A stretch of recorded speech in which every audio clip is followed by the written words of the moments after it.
Um, I don't really play banjo. That one was actually like tuned like a guitar. It's like a banjo guitar, just 6 strings instead of 5. But I started playing guitar when I was younger, and then around 21, 22, I picked up a mandolin and played more mandolin. Yeah, for quite a while. Like guitar since I was, I don't know, preteen, teenager. Yeah. So you were talking about when you were a teenager. Where'd you grow up? My dad's family lives in Michigan. My mom's family grew up outside of St. Louis, in Illinois. So partly in Michigan, partly Illinois. My parents were divorced.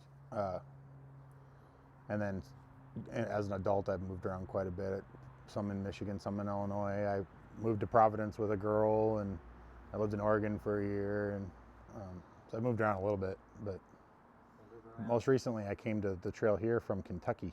So, yeah. So moving around the theme. Yeah. So we were just talking earlier. You said you ended up doing the PCT a few years ago. Yeah, so my first hike was 2017. I started April 7th at the Mexican border, and I hiked north, sprained my ankle on the LA Aqueduct, and then I slept under a bridge, and then I was 22 miles from anything and had to kind of like use my trek poles as crutches and hobbled into hitch into Tehachapi, and then waited out in Tehachapi for like a month for my ankle to heal. And it was a record high snow year that year, so by the time I finished, a lot of the snow was melting, but the rivers and creek crossings were pretty outrageous. So, but we made it through the Sierra, but it took a lot longer. And I met a girl on trail, and we decided to flip north to Mazama near the Canadian border and started at Harts Pass South, and got to Goat Rocks Wilderness. And then I got farm work after the trail in 2017 in Oregon. Worked for a year and then got back on trail in 2019. Redid the PCT to South Lake Tahoe where we had gotten off in 17, and hiked north to Dunsmuir. So I got just before Oregon there. So never did finish a full through hike of the PCT, but I hiked for 11 months total on it, and yeah, I got it somewhere close to 3,000 miles, I think. Wow. That between that and little sections while I was in Oregon. So, yeah. So you got a big leg up on everyone out here. Not everyone. There was a guy, Da Vinci, coming south finishing his yo-yo. So he was the most experienced so far I've met this year. But yeah, I could never. That's quite a feat there to go all the way up the trail and then come all the way back down it in one season. Yeah. Do you ever hit up any trails in Michigan, Iowa, any of those places you kind of? Not for like backpacking, but day hikes. And then I liked to kayak. So I kayaked a lot on the Au Sable River when I was up there, and I liked to day hike in Sleeping Bear Dunes up there and Huron National Forest, but it was always just day hikes. It wasn't until I moved away from Michigan with a girl to Providence that I did an overnight on the Massachusetts portion of the Appalachian Trail, just an out and back, and decided like I need to do this. Like I want to get on a long trail, and this seems amazing and it seems tangible. So and then I found the PCT, and I was like, man, that looks pretty rad. I'm gonna try that trail first. And this hike I didn't really plan. I was just having a bad start to the year and had a little money and decided just to left my cat with my mom, and it was like she dropped me off in Georgia and walked north. Here we are, 70 miles in or whatever. Actually, I got 4.5 up the trail and had to come back because I broke my phone. So 75 miles ish. I don't know. Yeah, we're sitting about mile 69 right now. Yeah. And then I went 4.5 out, 4.5 back. So it started with a girl. It always does. Yeah. Yeah. Well, that's cool. So what do you think was the ultimate source of inspiration for you wanting to get out on the PCT?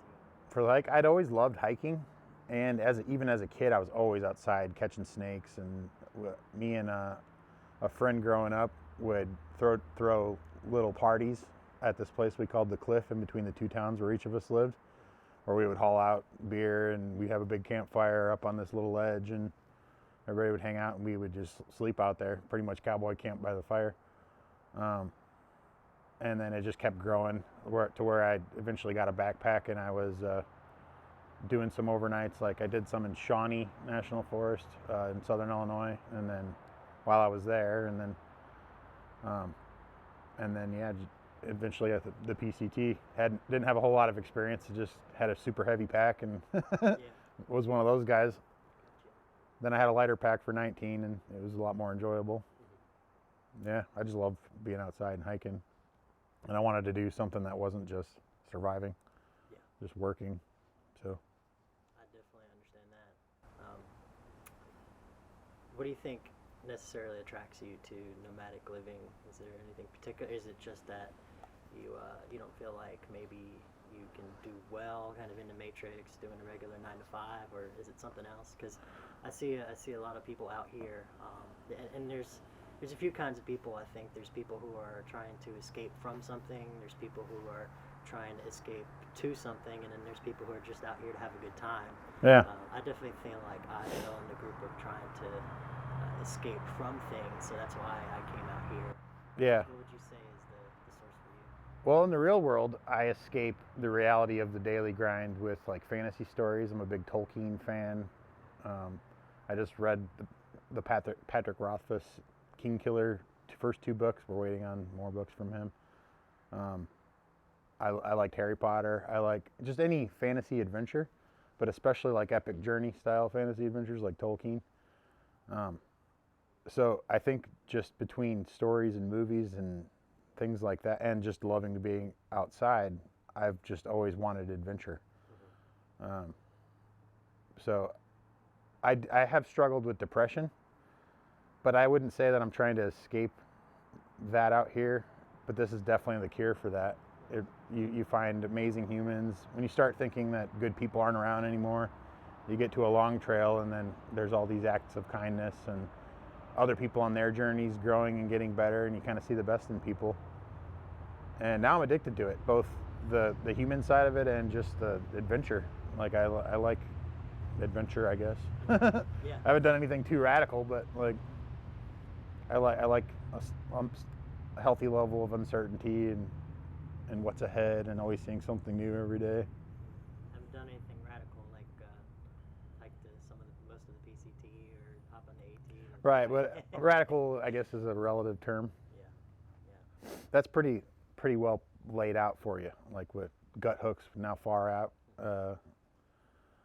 All the support and the culture around the trail, people expecting hitchhikers every year, like all of it's a lot easier than the people who came before, like Daniel Boone, through the area that he had to traverse all this on game trails and Native American paths, and had to be very diplomatic with all the tribes and had to hunt for survival. Like this is just a walk, like a supported walk, you know. Yeah. But I like to let my imagination wander to all that while I'm out there. Yeah. So you mentioned the natives.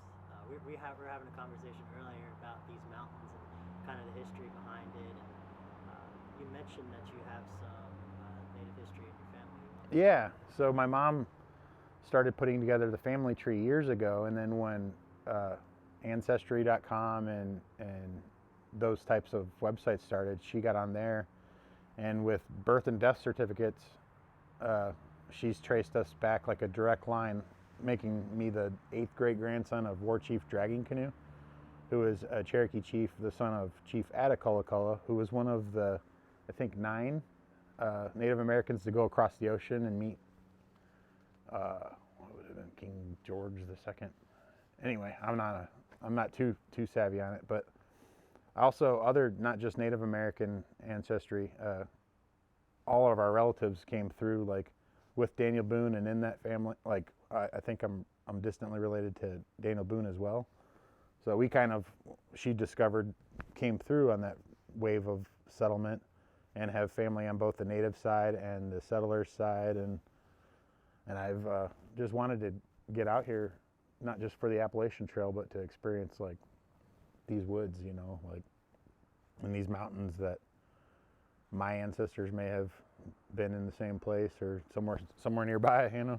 That gives it an element of excitement too. Well, I know you mentioned you were into fantasy earlier. Do you believe in magic out here? Are you particularly? I'm a pretty spiritual guy, and I don't understand everything in the universe, but manifestation seems real on the trail for sure. Like on the hike in 2017, I was in the desert portion. It was over 100 degrees, crazy hot. I missed a water source, and I kept thinking root beer floats. Like I just really want a root beer float, even with the heavy ice cream and all of it. Just sounded amazing. And then I get to that trailhead at a highway to find a hitch into Lake Isabella, and there's a guy in an RV, and he's got a mountain of donuts that a local bakery had given the day olds or whatever for Trail Magic, and he had a freezer with ice cream in it and was doing root beer floats. So like, I don't know if it was just a coincidence, but a lot of strange stuff like that always happens, Yeah. Well, here you are. You're almost basically all the way through Georgia. What has your kind of trail experience been so far? What's your journey been like?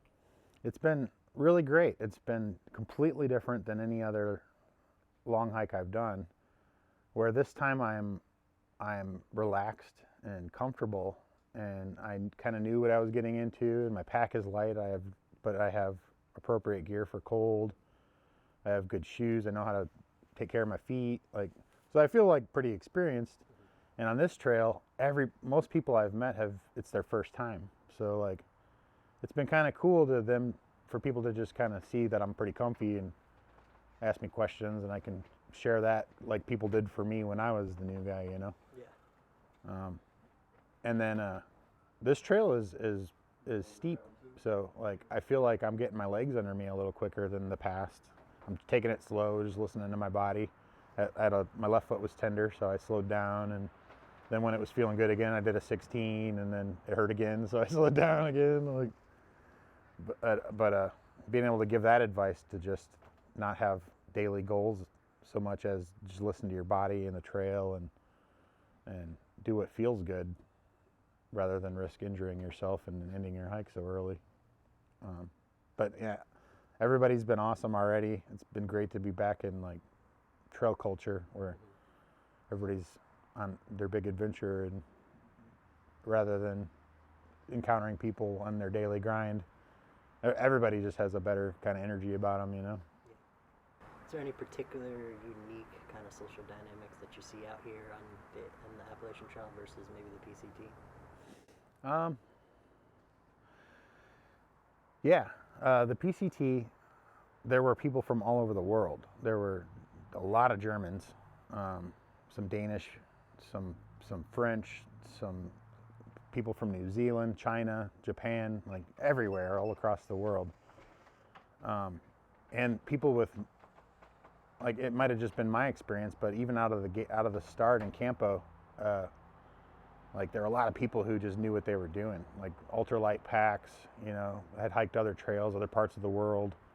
While here, it seems like the Appalachian Trail is so known that people kind of pick it as their first try, So here it's like, mostly I haven't met anybody from out of the country so far, and most people are nervous and not really sure what they're getting into, but they're brave and they're overcoming their fears. They're figuring out what their game plan is and their pack system and how to use it. And yeah, I don't know. Sorry, I'm kind of rambling, I guess, but No, you're fine, man. I think it's a good point. I think there's an element of bravery in ignorance, in a way, and that's why I like being here at mile 69, is because you've got all these new hikers, and we were talking earlier. I was mentioning that to soak all of this in, to soak this experience in, because everything is new. Everything in front of you is going to be a new experience. And at least me personally, I feel like in my hiking journey, really ever since maybe the first few weeks of my hike, I've been chasing after that feeling of yeah, me too. wonder and awe, and it's a very pure time in a hiker's journey. it's a very fragile time too, because you're very sensitive to everything around you. Very, you have feelings of anxiety. Maybe for some people it's depression. But I think just the unknown kind of triggers the fear in people a lot. But it also sometimes triggers the curiosity, and that's what I love most about meeting people out here. Is you see both of those elements, and the ones who embrace the good, the bad, the ugly. I feel like those are the ones that end up making it all the way usually. So. Yeah, or at least getting what they wanted to out of the experience. What have some of your emotions been so far through the state of Georgia? Really just calm and grateful so far. It's just great to be hiking again. So rather than that radical excitement of my first through hike in 2017, or my slightly more experienced experience on in 2019, this time a lot's happened since 2019, like COVID. We had tragedy in the family. We had lots and lots happen, and it's been a tough few years. I'm just every time the sun shines on me and I get a good view, or all of it, even just the woods are so quiet in February that even when a birds start talking around me, I'm like talking with them, like sensitive to everything, just feeling it all again. And then getting like sort of sucking some of that excitement energy from all these other people starting their first ever backpacking trip. It's like just brings it all flooding back, from previous hikes. And I'm excited to get into the Smokies, and it's awesome being able to hike in the winter. Just grateful, I guess, for the long-winded answer to that. Grateful to be out here. That I had a little window to do this, Yeah. Well, gratefulness goes a long way. I know earlier you were mentioning that you're around a lot of new hikers out here, and I'm sure you have a lot of advice for them. Is there anything that really sticks out to you that maybe some folks who are watching right now could learn from you? Any particular piece of advice? Yeah, keep your feet dry. Take off your shoes every time you stop. Like, I haven't seen people taking off their shoes at all because it's not that hot. But still, if your socks are damp, you get hot spots. I'm a big guy. I sweat a lot. Stuff like that. Take your shoes off every time you stop. Let your feet air out. And then just don't compare yourself to other hikers. Everybody's going to be doing something different, and we're just starting. So you don't have anything to prove to anybody. This should be your experience alone, and you'll find your feet. Like the miles will come. But if you try to keep up with faster hikers, you'll hurt yourself. If you slow down for other hikers, you might be a little resentful that you're slowing down. It's got the saying, hike your own hike on the trail. Like that's an important one. And then just don't be so set on goals and expectations. Just kind of let the experience happen and just take it in. That would be my advice. You'll meet amazing people. You'll be the strongest you've ever been, and you'll never forget the adventure you had. But the adventure ends pretty quickly if you hurt yourself. So. Sweet, man. That's great advice. Well, I appreciate you taking the time to talk with me. I know time is very valuable out here, and I appreciate your company. You're a good guy, and I just wish you good luck the rest of the way. I know you'll be just fine. So. Thanks a lot. Yeah, this was fun. Cool. That's it. We'll end her. Hell yeah. Good first interview. Dude, killed it.